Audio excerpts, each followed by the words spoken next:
Hoy emprendemos un viaje muy especial. No es solo una salida escolar, es un recorrido por la memoria y la poesía.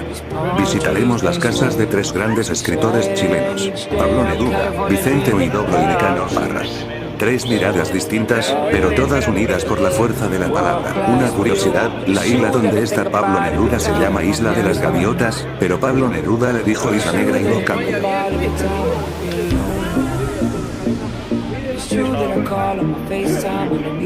Llegamos a Isla Negra, donde vivió Pablo Neruda. Aquí, frente al mar inmenso, el poeta encontró inspiración en lo cotidiano y en lo universal. Su casa está llena de objetos: mascarones de proa, botellas, caracolas, como si cada cosa escondiera un secreto. Puedo escribir los versos más tristes esta noche. Escribir, por ejemplo: la noche está estrellada, y tiritan, azules, los astros, a lo lejos el viento de la noche gira en el cielo y canta.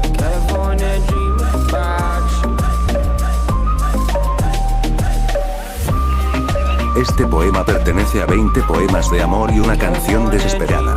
Neruda transforma la tristeza y el amor perdido en música.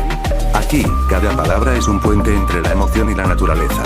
La poesía nos recuerda que incluso en el dolor hay belleza.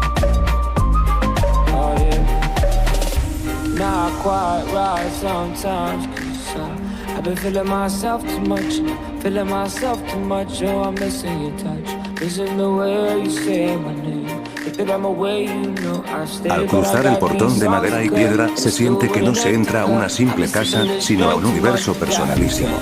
Neruda decía que sus casas eran juguetes grandes, espacios donde podía acumular recuerdos, rarezas y objetos que lo inspiraban. Desde la entrada ya se percibe esa mezcla entre hogar, museo y barco varado frente al mar. La casa no es una construcción uniforme, sino un conjunto de ambientes irregulares, con techos bajos, pasillos angostos y ventanas que se abren como ojos hacia el océano. Muchos de los visitantes sienten que caminan dentro de un navío encallado en tierra firme. Como no pudimos entrar grabando, aquí comento todo lo que hay adentro. El corazón de la casa es su gran sala de estar, alargada y luminosa, con enormes ventanales de vidrio que dejan entrar la luz y el sonido del mar. Allí Neruda recibía a sus amigos y compartía conversaciones, vino y canciones. La sala está llena de colecciones, figuras de madera tallada de distintos lugares del mundo, máscaras africanas y latinoamericanas, que él coleccionaba con fascinación. Botellas de vidrio de todas las formas, verdes, azules, transparentes, que Neruda rescataba por su belleza. En el techo, las vigas de madera expuestas le dan un aire cálido, casi rústico, como de barco antiguo. Hay una biblioteca, uno de los rincones más íntimos es la biblioteca, donde se encuentran libros en múltiples idiomas, y primeras ediciones de sus propias obras. El escritorio, frente a una ventana que mira al mar, conserva lápices, plumas, papeles y objetos que usaba para escribir. Neruda siempre decía que no podía vivir sin el rumor de las olas, y por eso sus casas casi siempre estaban junto al mar. Aquí se siente una atmósfera de concentración y de creatividad. Es como si el tiempo se detuviera. Los papeles y objetos parecen esperar al poeta para que vuelva a sentarse y escribir. El comedor es uno de los espacios más sorprendentes. La mesa es larga y de madera, hecha para compartir con muchos invitados. En las paredes cuelgan platos decorativos, mapas y objetos náuticos. Cada asiento tenía un lugar asignado, porque Neruda era meticuloso en el orden de sus comidas con amigos. En la cocina, aún se conservan utensilios, loza y tazas de colores, porque para él la comida era un ritual que merecía belleza y alegría. Neruda creía que hasta el acto de beber vino debía ser celebrado con copas de distintas formas y tamaños.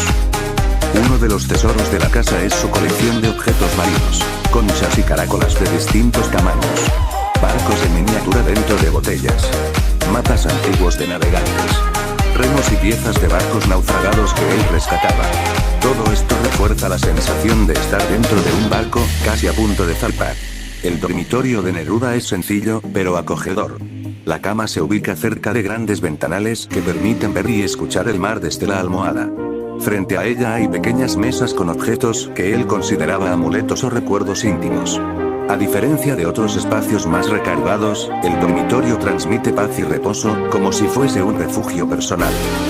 Bueno, ahora vamos a la casa de Nicanor Parra. No pudimos entrar, pero buscando un poco puedo decir esto: la casa de Parra está ubicada en Las Cruces, frente al mar, en la región de Valparaíso. Desde afuera se ve como una construcción sencilla, de madera y adobe, sin lujos, con un aire rústico y casi improvisado. No tiene la majestuosidad que se encuentra en las casas de Neruda. Al contrario, parece querer pasar desapercibida, como un refugio secreto. El entorno es clave. Está rodeada de árboles, un jardín un poco salvaje y el horizonte marino. Ese paisaje, a ratos melancólico y a ratos luminoso, inspiró gran parte de su obra. Al entrar, uno se da cuenta de inmediato de que esta no es la casa de un poeta convencional. La disposición de los objetos, los escritos pegados en las paredes y los muebles sencillos transmiten la personalidad de Parra: humildad, austeridad y humor crítico. Los pasillos están llenos de frases manuscritas, recortes de diarios, fotos y pequeños objetos que funcionaban como antipoemas visuales. La casa misma se siente como un gran collage. Aquí un poema de él: el hombre imaginario vive en una mansión imaginaria, rodeado de árboles imaginarios, a la orilla de un río imaginario. En este antipoema, Parra nos habla de un personaje que existe solo en la imaginación. Con un estilo simple y directo, nos muestra cómo lo cotidiano puede transformarse en poesía. Parra nos recuerda que reírnos de lo serio también es una forma de pensar y de sentir. Bueno, siguiendo con la casa, en una de las salas más importantes está la biblioteca, repleta de libros de ciencia, filosofía, literatura y matemáticas. Parra fue físico y matemático, además de poeta, y esa doble identidad se respira en su escritorio. Conviven libros de Einstein, revistas de divulgación científica y cuadernos con anotaciones suyas. El escritorio es sobrio, con una mesa de madera, papeles arrugados, lápices gastados y una máquina de escribir. Todo está dispuesto de manera que uno siente la presencia del poeta, como si pudiera regresar en cualquier momento a trabajar. La sala principal es sencilla, con muebles antiguos, sillas de madera y sillones que no buscan comodidad sino funcionalidad. Las paredes, sin embargo, están llenas de frases y escritos. Muchas veces Parra escribía directamente en el muro o colgaba letreros que parecían artefactos poéticos. Hay un aire casi experimental. La casa misma es un laboratorio de ideas. El comedor es uno de los espacios más sorprendentes. La mesa es larga y de madera, hecha para compartir con muchos invitados. En las paredes cuelgan platos decorativos, mapas y objetos náuticos. Cada asiento tenía un lugar asignado, porque Neruda era meticuloso en el orden de sus comidas con amigos. En la cocina, aún se conservan utensilios, loza y tazas de colores, porque para él la comida era un ritual que merecía belleza y alegría. Neruda creía que hasta el acto de beber vino debía ser celebrado con copas de distintas formas y tamaños. Ahora estamos en Cartagena, en la casa de Vicente García Huidobro. Él fue el creador del creacionismo, un movimiento que proponía que el poeta no debía copiar la realidad, sino inventarla, construirla como un pequeño dios. Cae en la nada como un aerolito que se apaga, como un gesto inútil, como el relámpago que dura un segundo. Y el poema nace. En Altazor, Huidobro se lanza a un viaje en paracaídas hacia lo desconocido. Su poesía rompe las reglas tradicionales, juega con el lenguaje y nos invita a imaginar nuevos mundos. Él nos enseña que la palabra no solo refleja la vida, también puede inventarla. Un poema de Vicente García Huidobro es: fresco nipón, cuando al morir el sol dora la nieve del Fusiyama, los paisajes nipones en mi cerebro copio, siento el olor que el crisantemo derrama los vados, dulces sueños del opio, veo el campo inerme, la pagoda muda donde duerme Buda, siento la voz viva, el dulce lamento de las cuerdas de la diva, como una pálida flor morisca envuelta en un raro manto de tisú, una princesa cruza en su rápido jiurisca y oigo el canto de un uta melodioso de Azayasu. El poema pinta un cuadro lírico de Japón desde la mirada modernista. Exotismo, Japón como lugar misterioso y fascinante. Estética sensorial, colores, olores, sonidos, texturas. Evocación de la cultura nipona, Fuji, crisantemo, pagodas, música, princesas. Una atmósfera onírica y melancólica, donde la realidad se mezcla con la ensoñación. Es un viaje poético por un Japón idealizado, más imaginado que real, con el sello modernista de la fascinación por lo oriental y lo estético. La casa sorprende porque no está cargada de colecciones o excentricidades como las de Neruda, ni de intervenciones irónicas como la de Parra. Aquí predomina la sobriedad. Los muebles son sencillos, la decoración es mínima, y se respira un aire de silencio, casi de retiro espiritual. Sin embargo, ese vacío aparente se siente lleno de la presencia de Huidobro. Es como si el espacio estuviera hecho para escuchar el mar y pensar en poesía. La sala principal es amplia pero sin lujos, con sillones de cuero o madera, y algunos cuadros familiares. Allí Huidobro pasaba momentos de conversación con amigos, artistas e intelectuales que lo visitaban. En la biblioteca se conservan libros de filosofía, literatura francesa, poesía universal y primeras ediciones de sus propios textos. Recordemos que Huidobro pasó gran parte de su vida en Europa, y su biblioteca es un reflejo de ese contacto con las vanguardias. El comedor tiene una mesa rectangular de madera y sillas austeras. Las paredes, en vez de estar llenas de adornos, se mantienen limpias, como si el espacio quisiera concentrarse en la conversación y la palabra. La cocina es simple, de época, con utensilios básicos.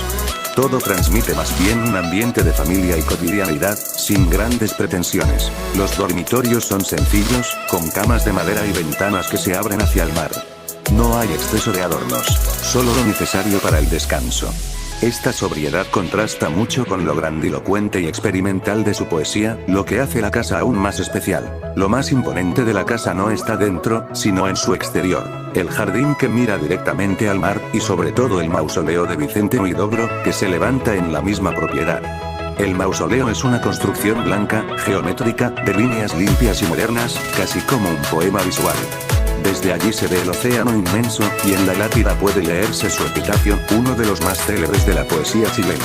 Aquí yace Vicente Huidobro, abrid la tumba, al fondo se ve. En conclusión, las casas de estos tres poetas, no son solo lugares donde vivieron, sino espejos de sus personalidades y formas de entender la poesía.